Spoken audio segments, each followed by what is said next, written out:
ప్రభువైన యేసుక్రీస్తు నామంలో మీ అందరికీ వందనాలు తెలియజేస్తున్నాను.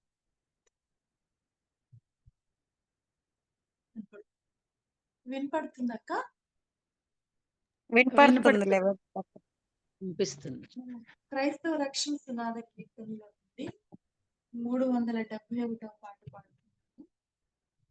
క్రైస్తవ రక్షణ సునాద కీర్తనలో 371 నీ పాదరవళిగా ఉండిన చాలు, నీ పాద సేవలో బ్రతికిన మేలు. నీ పాదరవళిగా ఉండిన చాలు, నీ పాద సేవలో బ్రతికిన మేలు. దేవా నా దేవా,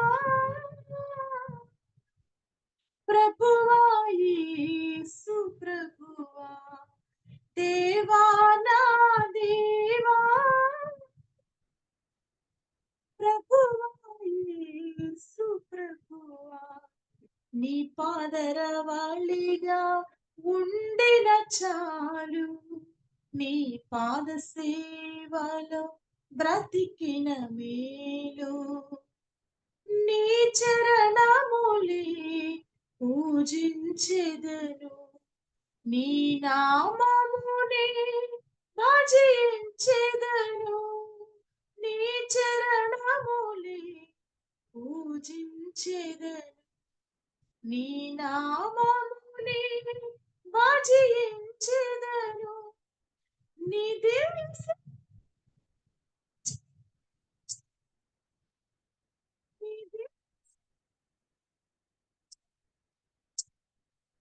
సరిగ్గా రావట్లేదండి. సౌండ్ వినిపించలేదు. సరిగ్గా రావట్లేదండి. వినపడడం లేదు.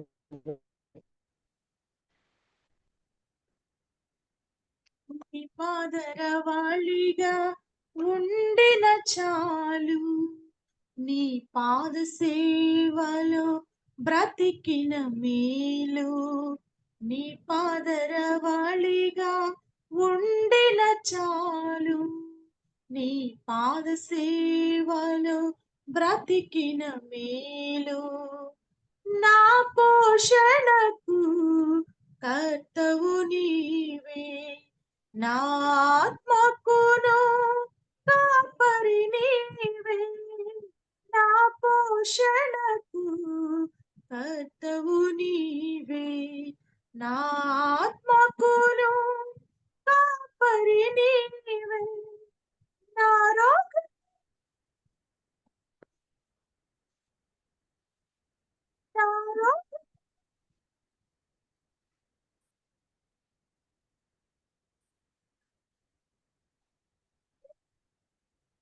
వినిపించలేదు సిస్టర్. వీడియో ఆఫ్ చేసుకుంటే వినపడుతుందేమక్క.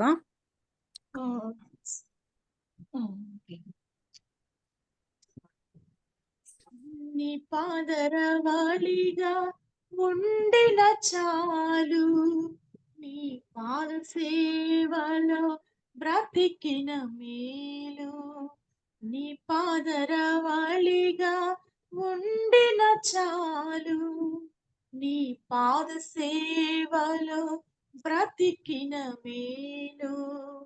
అమర జ్యోతివి నీవే దేవా, అద్వితీయుడవు నీవే ప్రభువా. జ్యోతివి నీవే దేవా, అద్వితీయుడవు నీవే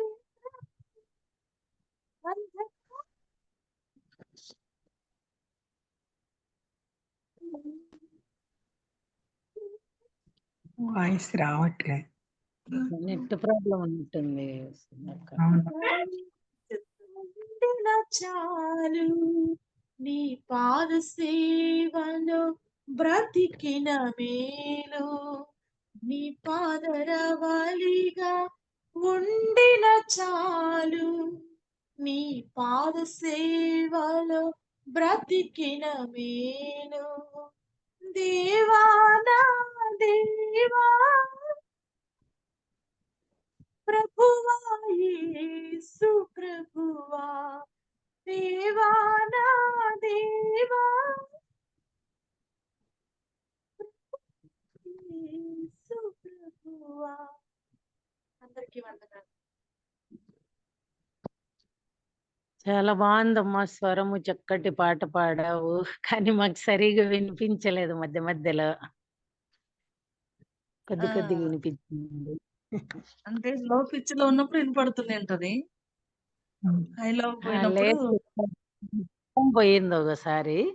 అని చాలా చక్కటి స్వరంతో మరి చక్కటి పాట పాడినటువంటి మరి సహోదరి పేరు తెలీదు. వందనాలమ్మా మీకు. నిజమే కదా, ఆయన పాద సన్నిధి. మేరీ పెర్సెస్ పాప పేరు. సిస్టర్ మీరు చూసుకోండి, కొద్దిగా సరిగా వినిపించేదట్లా. అలాగేమ్మా. కొంచెం నెట్ సిస్టర్. ఓకే. తప్పకుండామ్మా. మరి నిజమే కదా, దేవుని పాద సన్నిధిలో మనం ఉంటే ఎంత భాగ్యం మనకి. ఆయన పాద రవలిగా అంట, అంత భాగ్యం కూడా మరి మన జీవితంలో మనము కలిగి ఉండడము అది దేవుని నామానికి ఎంతో మహిమకరం కదా. మరి చక్కగా పాట పాడి వినిపించిన సహోదరిని దేవుడు దీవించుగాక. ఇప్పుడు మరి సహోదరి అన్నా మోసేజ్ గారిని దైవజనురాలు కెజియమ్మ గారు మనకు పరిచయం చేస్తారు. అక్క కెజియక్క. అమ్మా, చేరి వచ్చిన సోదరి మనులందరికీ ప్రభు నామన వందనాలు. అన్నమ్మ మోసెస్ గారు మన అందరికీ పాత పరిచయస్తులే, కానీ ఇంకా కొద్దిమంది తెలియదేమో. 3-4 సార్లు మాట్లాడారు సోదరి కూడా. వీరి తండ్రి గారిని నేను ఎరుగుదును. పెళ్ళైన కొత్తలో మేము నంద్యాల ప్రాంతానికి వెళ్ళినప్పుడు అన్నగారు మాకు పరిచయం. దైవజనులు, దేవుని సేవకు మరి తన జీవితాన్ని ప్రతిష్ఠించుకున్నవారు, దేవుని కొరకు చాలా క్లిష్ట పరిస్థితుల్లో నమ్మకంగా సేవించిన వారు, పెద్ద కుటుంబము, పిల్లలు. ఆయన కూడా నమ్మకమైన రీతిగా ప్రభువుని క్లిష్ట పరిస్థితుల్లో ప్రభువుని సేవించారు. కుమారులు కుమార్తెలందరూ కూడా ఇంచుమించు దేవుని సేవకే ప్రతిష్ఠించబడిన వారు కూడా.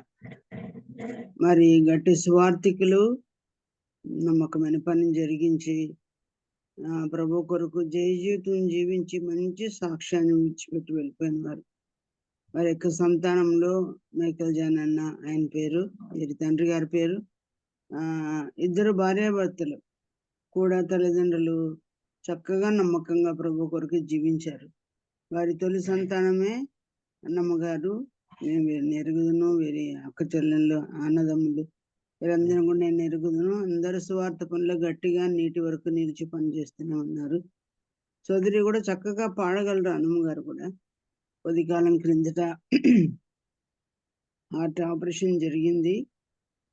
కొంత బలహీనతలు ఉన్నప్పటికీ కూడా దేవుడు తిరిగి పుంజుకోగలిగిన కృపను దేవుడు ఇచ్చి స్వస్థపరిచి ఆరోగ్యం ఇచ్చారు, వాడుకుంటున్నారు. వీరి పిల్లలు కూడా నార్త్లో కూడా పనిచేస్తున్నారు. సిస్టర్ క్లుప్త సాక్ష్యాన్ని ఇస్తూ దేవుని వాక్యాన్ని చెప్తారు. కనుక చాలా మందిని వీరిని ఎరుగుదురు. వీరి చెల్లి గారు డెబోరా అని ఆమె కూడా సేవ చేస్తున్నారు, వారి భర్త గారు సేవ చేస్తున్నారు మహబూబ్ నగర్లో. మరి సోదరికి కొంత అనారోగ్యంగా ఉందని మేము విన్నాము. మరి సిస్టర్ 8వ తారీఖు చెప్పవలసింది, కానీ ఆ రోజు ప్రయాణం ఉంది కనుక ఈరోజే కొంత చేంజ్, మన జూమ్ డీటెయిల్స్లో కొంత చేంజ్ ఇచ్చి ఈరోజు సడన్ గా చెప్పడానికి దేవుడు అవకాశం అనుగ్రహిస్తున్నారు. సోదరి చిన్న సాక్ష్యం క్లుప్తంగా చెప్తూ 10 మంది తెలియని వారికి ఈ సమయాన్ని దేవుడు వారికి అనుగ్రహిస్తూ ఉండగా చక్కగా దేవుని వాక్యం కొరకు మనం ప్రార్థనా పూర్వకంగా విని ఆత్మీయంగా మేల్కొందాం. సిస్టర్ వందనాలమ్మా మీకు. అక్క వందనాలు. అక్క అన్నగారు ఉన్నారు, చెప్పండి.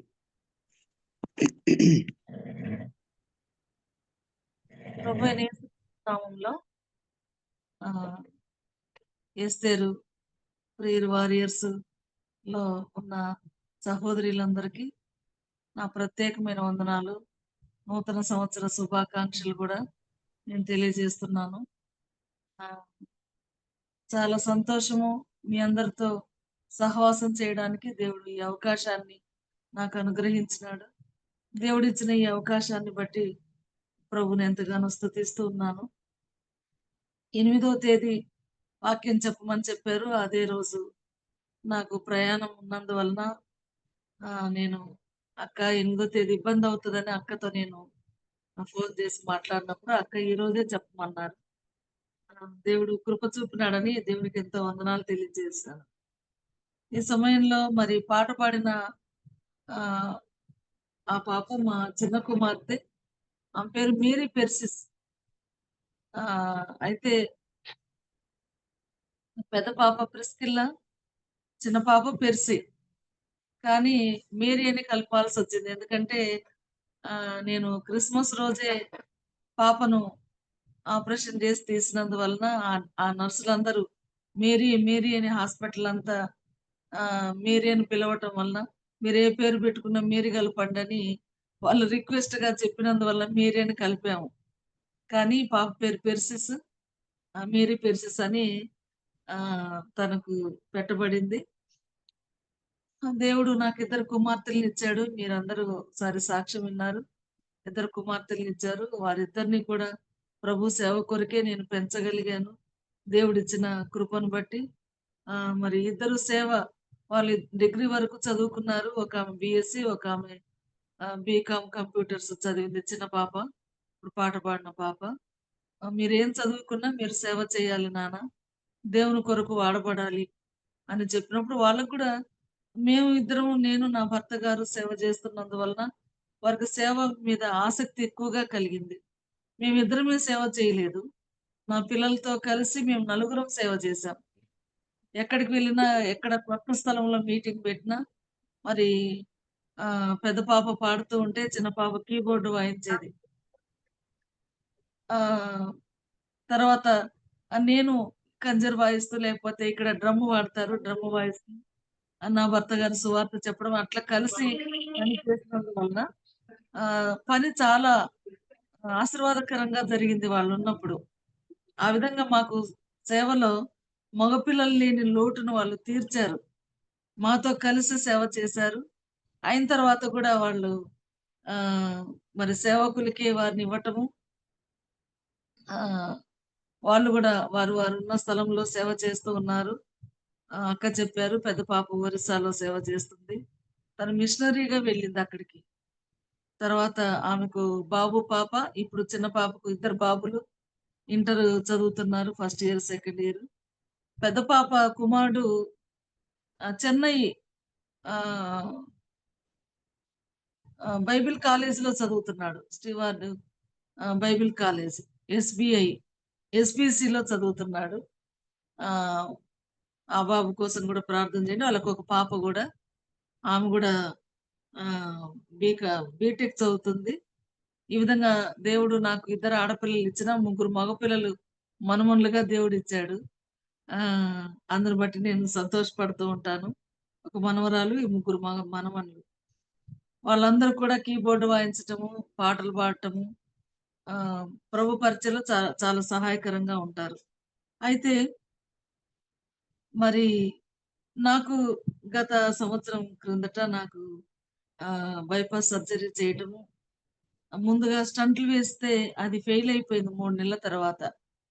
3 నెలల తర్వాత అది ఫెయిల్ అవ్వటం, మరలా బైపాస్ సర్జరీ చాలా అపాయకరమైన స్థితిలో. అంటే నాకు ఆపరేషన్ చేయడానికి థైరాయిడ్ ఎక్కువగా ఉన్నందువల్ల కొంత ఆలస్యం చేశారు. అది కంట్రోల్ అయ్యే లోపల ఈ వాల్స్ అన్ని కంప్లీట్‌గా 95, 99 వరకు కూడా అవి మూసుకొని పోవటము, బ్లాక్ అవ్వటము. ఇంక బ్రతకదు. మీరు చేయమంటున్నారు కాబట్టి చేస్తాము. లేతే ఇంటికి తీసుకెళ్ళండని. ఇలాంటి పరిస్థితుల్లో సంఘమంతా ఎంతో ప్రార్థన చేశారు. చాలా సంఘాల వాళ్ళు కూడా ఆ రోజు హాస్పిటల్‌లో దాదాపు 50, 60 మంది హాస్పిటల్ దగ్గరకొచ్చి హాస్పిటల్ పైన టెర్రస్ మీద వాళ్ళందరూ కలిసి ప్రార్థన చేయటం, భోజనం చేయకుండా దేవుడు నన్ను మరలా బ్రతికించి సజీవురాలుగా ఉంచాడంటే ఎంతో ప్రార్థన జరిగితేనే నేను బ్రతకగలిగాను అన్న ఖచ్చితంగా నేను చెప్పగలను. అయితే మరి ప్రభు నన్ను బ్రతికించిన తర్వాత నేను ఖచ్చితంగా నాకు ఈ విషయాలన్నీ నాకు జరిగిన అపాయాలు నాకు చాలా వరకు తెలీదు. అయోమయమైన పరిస్థితుల్లో ఐసీయూలో ఉన్నాను కానీ ఆహ్, పిల్లలు ఆపరేషన్ చేసి డిశ్చార్జ్ అయ్యి ఇంటికొచ్చిన తర్వాత, "మమ్మీ నీకు ఇలాగ జరిగింది, ఇలాగ జరిగింది. దేవుడు నీకు ఎక్కువగా మరి సహాయం చేసి నిన్ను బ్రతికించాడు మమ్మీ" అని నాకు నిదానంగా చెప్పారు పిల్లలు. ఎందుకు నన్ను ప్రభు బ్రతికించాడు. నాకు 2 సార్లు కరోనా గూడా వచ్చింది. కరోనా వచ్చినప్పుడు నేను, నా భర్త ఇద్దరికీ వచ్చింది.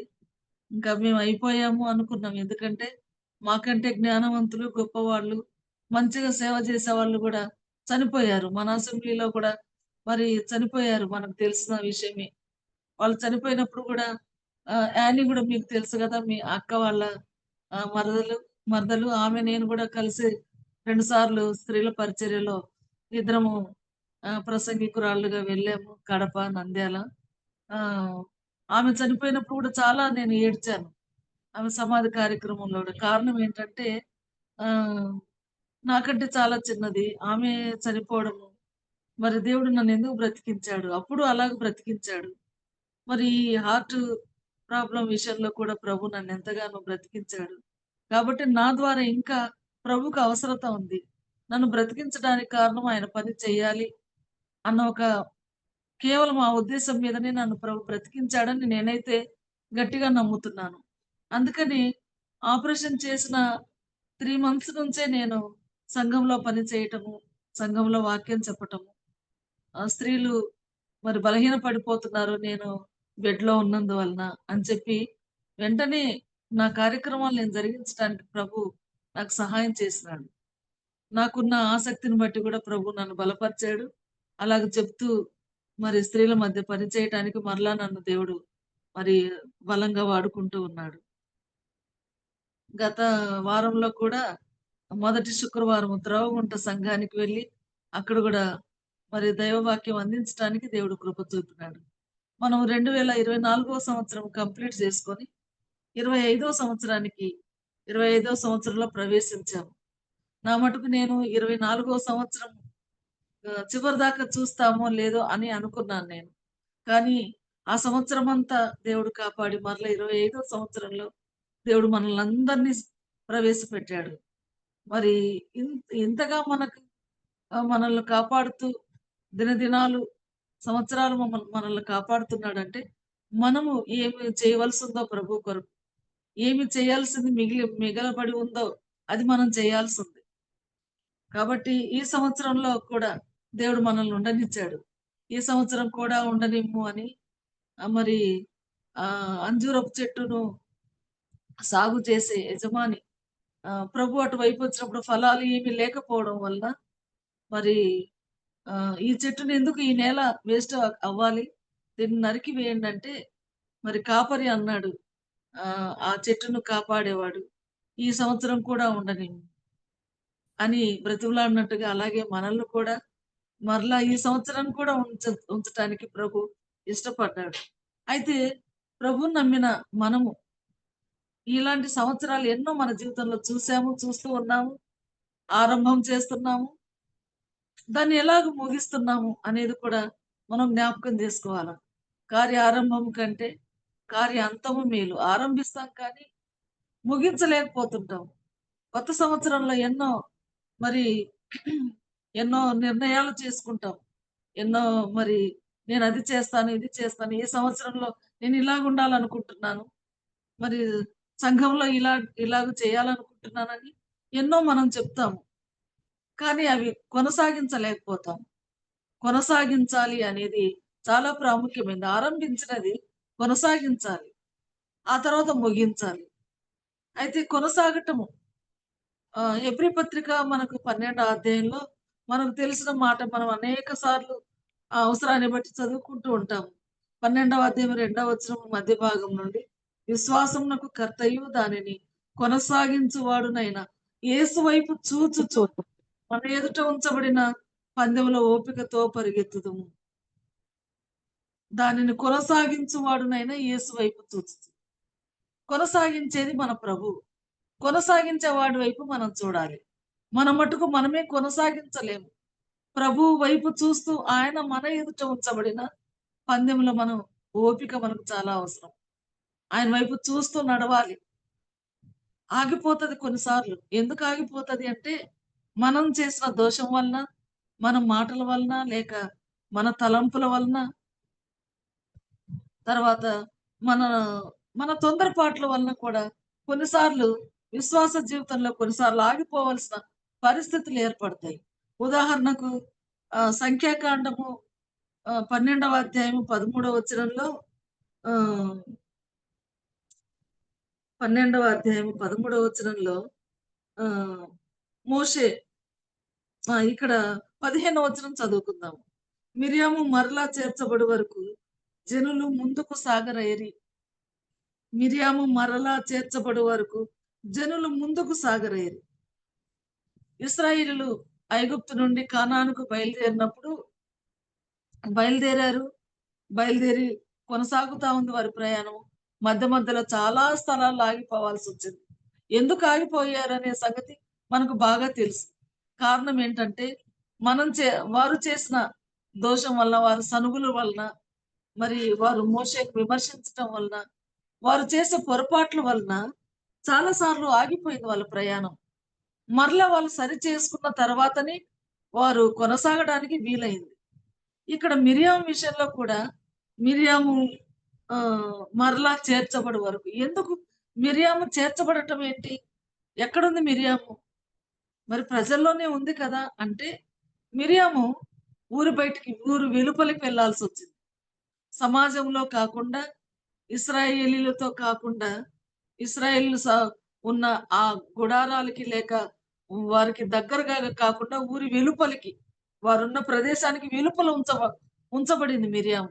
కారణం ఏంది అంటే, మిర్యాము మరి తన తమ్ముడైన అహరోనుతో కలిసి మోషే మీద సనిగారు.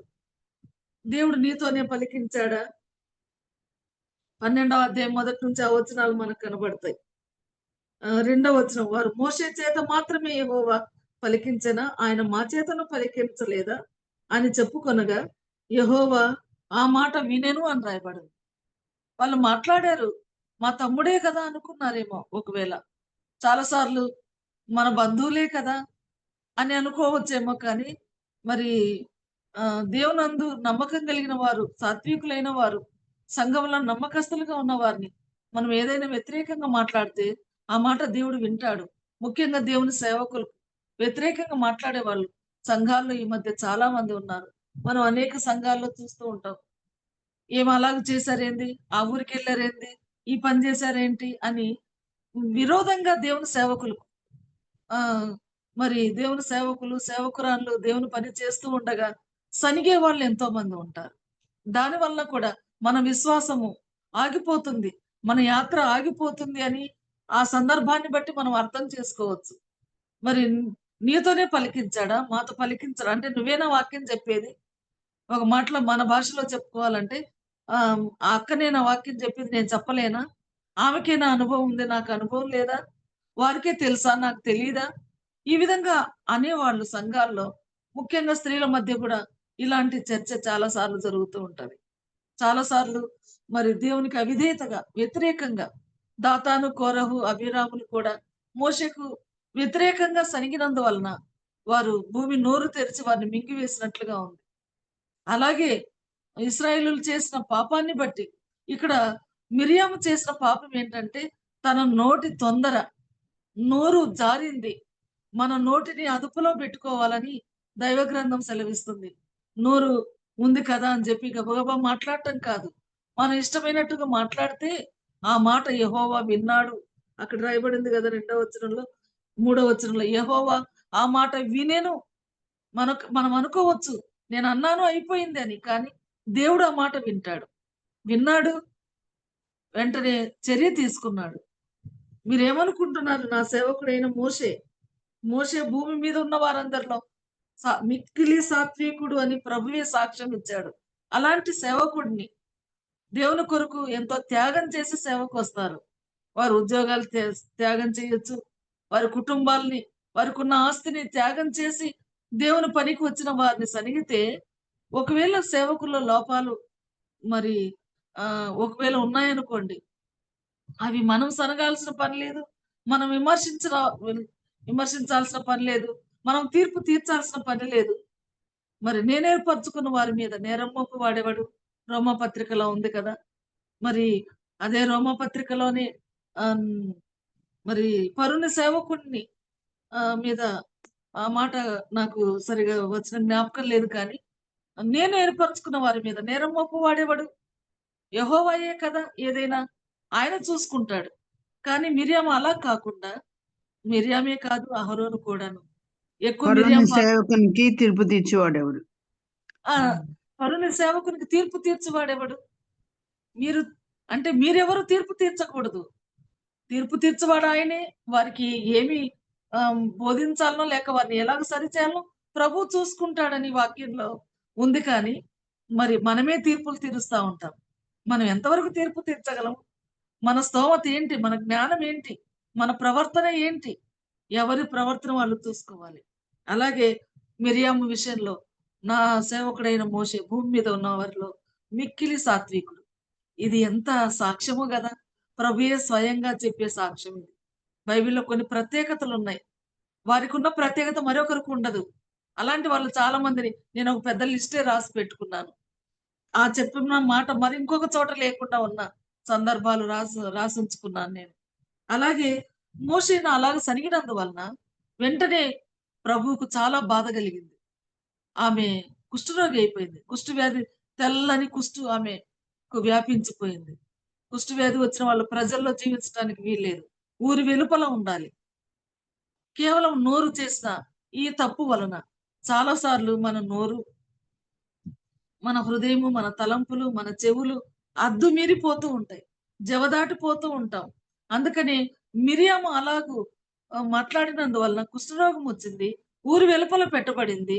ఆమె బాగయ్యి మరలా సమాజంలో చేర్చబడేంత వరకు ఇశ్రాయేలు వారి ప్రయాణం కొనసాగించలేకపోయారు.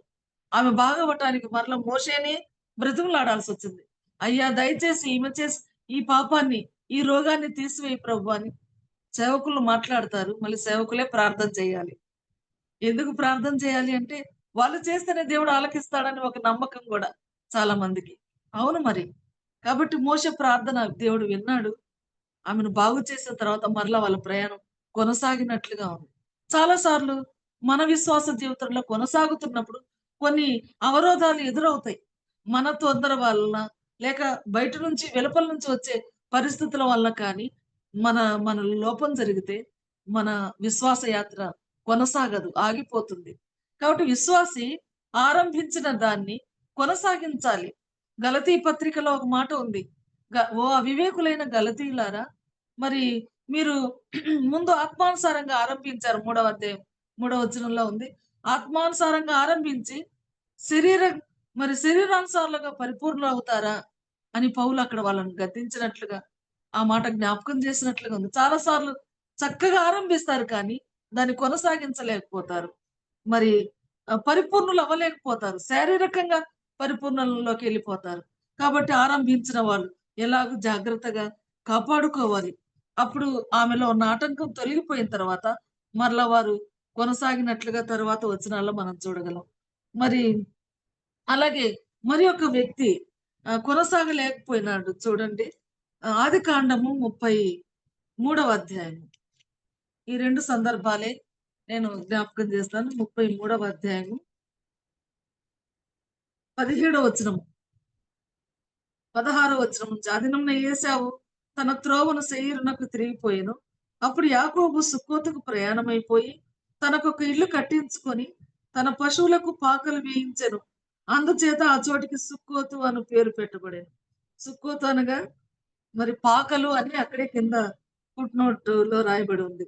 ఇక్కడ మరి యాకోబును గురించి మనం చూడగలం. యాకోబు తన మామ ఇంటి నుంచి బయలుదేరినాడు. తన అన్నని ఎదుర్కోవడానికి వచ్చాడు. మరి దేవుని కృప వలన అన్న తమ్ములు సమాధానంగా మరి ఇద్దరు ఒకరికొకరు ముద్దు పెట్టుకున్నారు. మరి యా ఏశావు తన దారిన తాను వెళ్ళిపోయినాడు. ఎక్కడి నుంచి బయలుదేరాడో యాకోబు అక్కడికి చేరుకోకుండానే బేతేలులో తనకు కనబడిన బేతేలులో ఎక్కడి నుంచైతే ప్రారంభించి ఎక్కడ మరి నూనె రాసి ఆ స్తంభాన్ని నిలబెట్టాడో, ఎక్కడైతే తన తలగడ దగ్గర నిచ్చెన వేయబడి దేవదూతలు ఎక్కుతూ దిగుతూ ఉన్నారు. ఆ స్థలానికి వెళ్ళకుండా అక్కడికి వెళ్ళి మరలా మరి ప్రభుకు మొక్కుబడి చెల్లించాలి క్షేమంగా తీసుకొచ్చినందుకు. అలా కాకుండా సుక్కోతు దాకా వచ్చిన తర్వాత అక్కడ ఆగిపోయినట్లుగా ఉంది ఆయన ప్రయాణం. సుక్కోతులో పాకలు వేయించేశాడు. అక్కడ వాళ్ళు ఉండటానికి గుడారాలు వేసుకున్నారు. ఆగిపోయినాడు. ఆగిపోయిన యాకోబు ఇంటిలో ఏ పరిస్థితులు, ఏ పరిణామాలు జరిగినాయంటే ఆగిపోయిన తర్వాత 34వ అధ్యాయంలో మరి లేయా యాకోబుకు కనిన దీనా ఆ దేశపు కుమార్తెలను చూడడానికి వెళ్ళింది. షెకెములో ఉన్న ఆ ఆడపిల్లలు ఎలాగుంటారో నాలాగుంటారా? లేకపోతే ఏమన్నా వేరుగా ఉంటారా? వాళ్ళ వస్త్రధారణ ఎలాగుంది? లేకపోతే వాళ్ళ వాళ్ళ భాష ఎలాగుంది? అన్నీ తెలుసుకోవాలని చూడడానికి వెళ్ళింది. ఆ వాక్యము మా జీవిత కాలమంతా కూడా పనిచేసింది. ఎందుకంటే మరి మా తమ్ముళ్ళు గాని, మా చెల్లెళ్ళు గాని, నేను 10థ్ క్లాస్ వరకే చదువుకున్నాను. పిల్లలు టూర్‌కని వెళ్తారు స్కూల్‌లో. అది ఎలిమెంటరీ స్కూల్ అయినా, హై స్కూల్ అయినా, కాలేజ్ అయినా మరి చూడదగిన స్థలాలకు కాలేజ్ వాళ్ళు తీసుకెళ్తారు. స్కూల్ వాళ్ళు తీసుకెళ్తుంటారు. కానీ మా అమ్మ మా 5 మందిని, 2 తమ్ముళ్ళు, 3 చెల్లెళ్ళం మేము. మా అమ్మ, మా నాన్న దేవుని సేవ ఎంతో చాలా ప్రత్యేకంగా చేశారని చెప్పొచ్చు. చాలా భక్తి పరులుగా, ప్రార్థనా పరులుగానే వాళ్ళు సేవ చేశారు. కాబట్టి ఈనాడు మేము కూడా మరి ప్రభు సేవలో ముందుకు సాగడానికి వాళ్ళ విశ్వాసము, వాళ్ళ భక్తి, వాళ్ళ ప్రార్థన మాకెంతో సహాయం. మమ్మల్ని ఎక్కడికి పంపించారు గదు. అందరూ పోతున్నారు మమ్మల్ని గూడా రమ్మన్నారు మా టీచర్‌లంటే వెళ్ళడానికి వీల్లేదు. యాకోబు కుమార్తెకు ఏం జరిగింది? ఆ దేశపు కుమార్తెలను చూడడానికి వెళ్ళింది. ఏం చూడాల్సిన అవసరం లేదని మమ్మల్ని ఎక్కడికి వెళ్ళనిచ్చేది కాదు. ఇప్పుడు యవ్వనస్తులు ఎక్కడికైనా వెళ్ళిపోతున్నారు. తల్లిదండ్రులు ఆ విషయం ఆలోచించరు.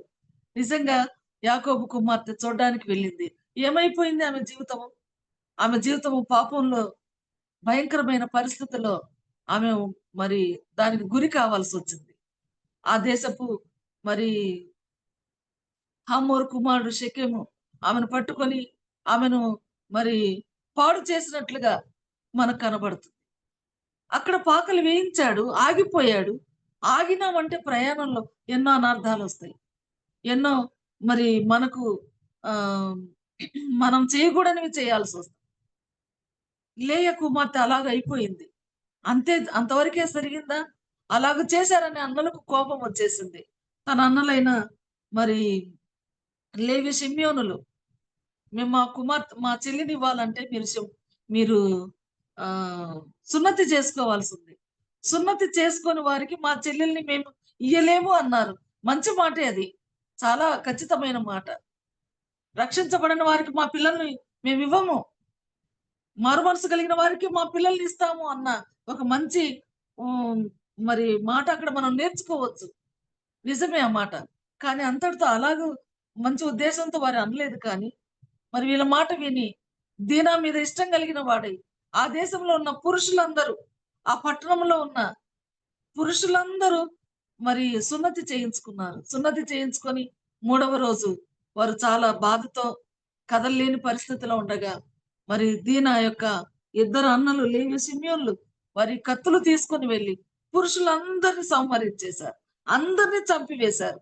ఎంత దారుణమైన విషయం అంటే ఆ విషయం తెలిసినప్పుడు యాకోబు అయ్యో అని చాలా ఏడ్చాడు. అందుకనే యాకోబు జీవితం అంతా కన్నీటితో అయిపోయింది ఈ పిల్లల వలన కూడా. కాబట్టి మరి నేను ఈ దేశపు జనుల ముందు నేను ఎలాగ తల ఎత్తుకొని తిరగాలి? నేను ఎత్తుకోగలనా? అని చెప్పి మరి ఎందుకు నన్ను బాధ పెట్టారు? ఈ దేశ నివాసులైన కానానీయుల్లోను, పెరిజ్జీయుల్లోను అసహ్యునిగా చేసితిరి. నా జనసంఖ్య కొంచెమే. వారు నా మీదకి గుంపుగా వచ్చి నన్ను చంపెదరు. నేనును నా ఇంటి వారు నాశనమగుదుమని చెప్పాను. కాబట్టి యాకోబు చాలా దుఃఖపడ్డాడు. చాలా ఏడ్చాడు. మరి అలాంటి భయంకరమైన పరిస్థితి జరిగింది. కారణం ఏందంటే అక్కడ ఆగిపోయినందువలన. కాబట్టి కొనసాగవలసిన ప్రయాణం ఆగిపోయింది. ఎంతో అవమానానికి గురయ్యారు. మరి అనేక మందిని చంపారు. మరి ఆమె గూడా మరి చెరచబడి ఇంటిలో ఉండిపోయింది. జీవితం పాడైపోయింది. ఈ విధంగా ఆగిపోతే ఎన్ని పరిస్థితులు మనం ఎదుర్కోవాల్సొస్తది. అందుకని మన విశ్వాస యాత్రలో మనం ఆగిపోకూడదు. సాగిపోతూనే ఉండాల. యాత్రికుడనైన నా బసలో పాటలు పాడుటకు నీ కట్టడలు నాకు హేతువులాయను. అంటే మన యాత్రలో మనం యాత్ర చేస్తున్న మన మన జీవితంలో మనం పాటలు పాడుతూ ఆనందిస్తూ ప్రభువులో నడుస్తూ మనం కొనసాగాల్సిన అవసరత ఎంతైనా ఉంది. మరి అలాగూ జరిగిన తర్వాత ప్రభు మరలా ఆయనను బలపరిచి యాకోబును బలపరిచి ఆగిపోయిన వారిని వదిలిపెట్టలేదు కానీ బలపరిచి 35వ అధ్యాయంలో మరి ఆదికాండం 35వ అధ్యాయంలో మరలా ఆయనను ప్రభు బలపరిచినట్లుగా ఉంది. ఎలాగ బలపరిచారంటే మరలా పురికొల్పాడు. మొదటి వచనంలో దేవుడు యాకోబుతో నీవు లేచి బేతేలునకు వెళ్ళి అక్కడ నివసించి నీ సహోదరుడైన ఏశావు ఎదుట నుండి నువ్వు పారిపోయినప్పుడు నీకు కనబడిన దేవునికి అక్కడ బలిపీఠమును కట్టుమని చెప్పగా యాకోబు తన ఇంటి వారితోను తన యొద్దనున్న వారందరితోనూ మీ యొద్దనున్న అన్య దేవతలను పారవేసి మిమ్మల్ని మీరు శుచిపరచుకొని మీ వస్త్రములను మార్చుకొనుడి, మనం లేచి బేతేలునకు వెళ్ళుదాము. నా శ్రమ దినమున నాకు ఉత్తరం ఇచ్చి నేను వెళ్ళిన మార్గంలో నాకు తోడై ఉండిన దేవునికి బలిపీఠమును అక్కడ కట్టేదనని చెప్పాను. ప్రభు మరలా పురికొల్పుతూ ఉన్నాడు. నువ్వు లే యాకోబు, ఇంకా ఆగిపోవద్దు. ఆగిపోయిన దగ్గర ఎంత నష్టాలు చూసావో నీకు తెలుసు కాబట్టి నువ్వు మరలా బయలుదేరు. నీ ఇంటి వారిని మరి శుచిపరచు. ఎందుకంటే నీకు మొదట కనబడిన నీ అన్న నుండి పారిపోయినప్పుడు కనపడిన మరి మరి బేతేలుకు వెళ్ళి అక్కడ బలిపీఠం కట్టి నీ ఇంటి వారితో కూడా మరి నీ ఇంటి వారి యొద్దనున్న అన్ని దేవతలను పారవేసి వాళ్ళు శుచిపరచమని చెప్పాడు. మరలా ఇంటి వారు సిద్ధపరచబడ్డారు. ఎందుకంటే వాళ్ళలో అపవిత్రత వచ్చేసింది. మరి నరహంతకులు అయిపోయారు కదా అన్నలు, దీన అన్నలు. మరి ఇదంతా మరలా సరి చేసుకోవడానికి ఒక సమయాన్ని దేవుడు ఇచ్చాడు. మనకు సమయం ఇస్తాడు. నూతన సంవత్సరం వచ్చిందంటే పాతవన్నీ వదిలిపెట్టి క్రొత్త వాటిలో మీకు క్రొత్త ఆజ్ఞ ఇచ్చుచున్నాను అన్నట్లుగా క్రొత్తగా జీవించాలని మనం ఎన్నో అనుకుంటాం. కానీ 4-5 రోజులు లేకపోతే ఒక వారము, జనవరి నెల వచ్చిన తర్వాత కొన్ని రోజులు మాత్రమే అలా ఉంటాము. ఆ తర్వాత మరలా మామూలే. ఎన్నిసార్లు విశ్వాసులు, ఎన్నిసార్లు ప్రభు దగ్గర ఒప్పుకుందాము, ఎన్నిసార్లు సరి చేసుకుంటాము. ఒక్కసారి సరి చేసుకోవాలి. నూతన సంవత్సరము పాత సంవత్సరం మనకు అంత ఒకటిగానే ఉండాలి. ఎందుకంటే ఎప్పుడు మనము మరి జాగ్రత్తగా ఉంటే మనకు ఎప్పుడు నూతనమే, దినదినము నూతనమే, నూతన పరచబడుతూ ఉంటాం. మరి యాకోబు మరలా తన ఇంటి వారందరినీ బాగు చేశాడు, శుచిపరిచాడు, వారిని పవిత్రపరిచాడు. వారి చెవులున్న పోగులన్నీ తీసివేశాడు. ఒక మస్తకి వృక్షం క్రింద వాటిని దాచిపెట్టినట్లుగా ఉంది. ఎప్పుడైతే మరలా ప్రయాణాన్ని కొనసాగించాడో 5వ వచనంలో వారు ప్రయాణం అయిపోయినప్పుడు మరలా వారు ప్రయాణం కొనసాగించారు. సుక్కోతు నుండి ప్రయాణం అయిపోయినప్పుడు దేవుని భయం వారి చుట్టూనున్న పట్టణముల మీద ఉండేది గనుక వారు యాకోబు కుమారులను తరుమలేదు.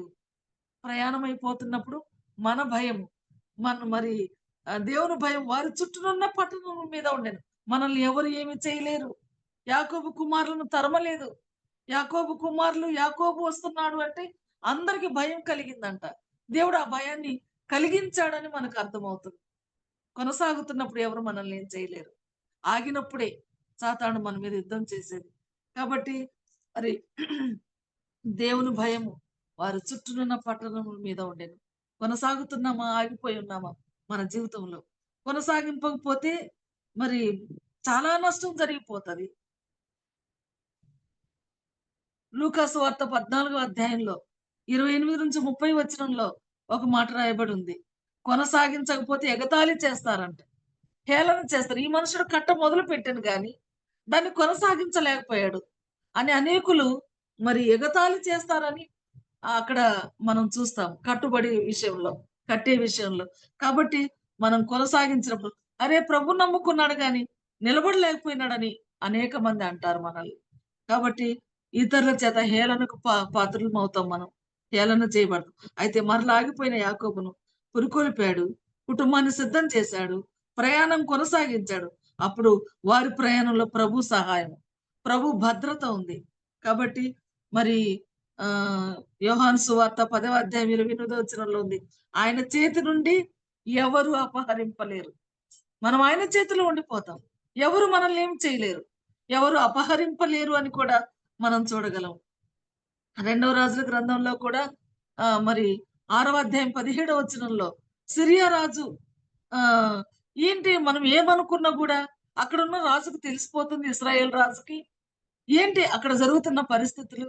ఇక్కడ వాళ్ళు ఎవరైనా పోయి చెప్తున్నారా? మీరు పోయి మరి ఆ! మీరు మీరు ఆలోచించండి. మనం ఏదనుకున్నా గూడా ఆ రాజుకు తెలిసిపోతుంది. ఎట్లా సాధ్యమవుతుందంటే వాళ్ళలో ఒకరు చెప్పారు. వాళ్ళ దగ్గర మనం అనుకున్న ప్రతిదీ తెలియడానికి కారణం అక్కడ ఒక ప్రవక్త ఉన్నాడు. ఆయన ద్వారా మాత్రమే తెలుస్తుంది అంటే, ఆ ప్రవక్తను మీరు పట్టుకొని రండి, తీసుకొని రండి అని పంపించాడు. చాలా మంది సైన్యాన్ని, గుర్రాలను, రథాలను ఇచ్చి. పంపిస్తే వాళ్ళొచ్చి నిలబడితే ఎలీషా చుట్టూ అగ్ని రథాలు, అగ్ని గుర్రాలున్నాయంట. అంటే ఎంత కాపుదల ఉందో చూడండి విశ్వాసి. తన భక్తులకి ఎంత కాపుదల ఉందో. యెహోవా యందు భయభక్తులు గల వారి చుట్టూ ఆయన దూత కావలి ఉండి వారిని రక్షించును. మన చుట్టూ దూత కావలి ఉంటుందా? మనల్ని రక్షించగలుగుతున్నాడా ప్రభు? మనం భయభక్తులతో ఉన్నామా? ఎలీషాను తీసుకెళ్ళడానికి వచ్చిన వాళ్ళు ఎలాగ తీసుకెళ్తాము? వాళ్ళైతే మామూలు గుర్రాలు, రథాలతో వచ్చారు కానీ ఎలీషాను తీసుకెళ్ళడానికి. కానీ అక్కడ అగ్ని రథాలు, అగ్ని మండుతూ ఉంది ఆయన చుట్టూ. ఎవరు ముట్టుకోలేరు. అలాంటి భద్రత ఉంటుంది. దేవుని వాక్య ప్రకారం మనం వాక్యంలో కొనసాగుతుంటే, మన జీవిత యాత్రలో మనం ఆగకుండా కొనసాగుతున్నప్పుడు ఎన్ని ఆటంకాలొస్తాయో చెప్పలేం. ఎన్ని భయాలొస్తాయో చెప్పలేం. ఎన్నెన్నో శోధనలొస్తాయి. వాటన్నిటిని తట్టుకుంటూ, వాటికి భయపడకుండా ఎదురుపోతూనే ఉండాలి. చేప నీళ్ళలో ఎదురు ఈదుతుందంట. అలాగే అన్నిటికీ మనం ఎదురు ఈదుతున్నప్పుడు మనల్ని ఏం చేయలేవు. ఆయన భద్రత మన చుట్టూ ఉంటుంది. అందుకని మనం ఎప్పుడూ కాపాడుకోవాలి. అందుకని ఫిలిప్పి పత్రిక 2వ అధ్యాయం 12వ వచనంలో మరి భయముతోను, వణుకుతోను మీ సొంత రక్షణను కొనసాగించుడని అక్కడ రాయబడి ఉంది. భయముతో, వణుకుతో జీవించాలి. అప్పుడు మనల్ని బట్టి ఇతరులకు భయం కలుగుతది. మనల్ని ఏమనాలన్నా కూడా వారు అనలేరు, భయము వాళ్ళకి. అమ్మో! దేవుని భక్తులు అని. కాబట్టి మరి ప్రసంగి గ్రంథంలో కూడా 7వ అధ్యాయం 18వ వచనంలో యెహోవా దేవుని యందు భయభక్తులు గలవాడు వాటన్నిటిని కొనసాగించును అని రాయబడింది. కాబట్టి దేవుని యందు భయభక్తులు కలిగి ఉన్నామా? మన రక్షణను కొనసాగించుదాము. మన చుట్టూ ఆయన దూత, ఆయన భద్రత, ఆయన కావలి మనకుండి మనల్ని ఆయన నడిపిస్తాడు. అందుకని మరి కొనసాగించువాడునైన యేసు వైపు చూచుచూ మన ఎదుట ఉంచబడిన పందెములో ఓపికతో పరిగెత్తుదాం. ఈ సంవత్సరం అంతా మనకు ఓపిక చాలా అవసరం. పరిగెత్తడానికి, ప్రభులో కొనసాగడానికి. అలాగే ఈ వాక్యం మనకు ఎంతో సహాయకరంగా ఉండును గాక. దేవుడు ఈ మాటలు దీవించు. మీ అందరికీ వందనాలు.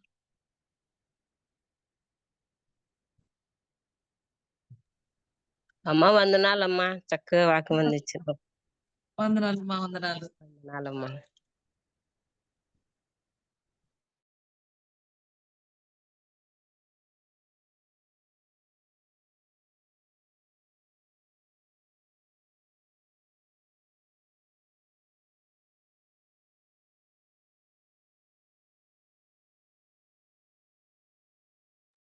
షమీం, షమీం,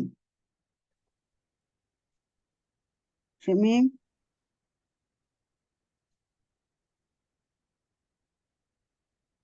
షమీం. వినపడ్డం లేదా? వినపడంలా. చెప్పండి. హలో?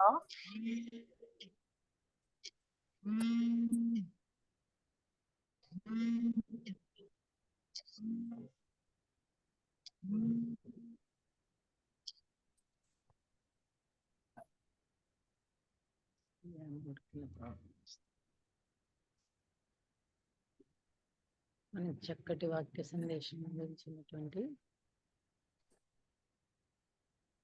ప్రభునామంలో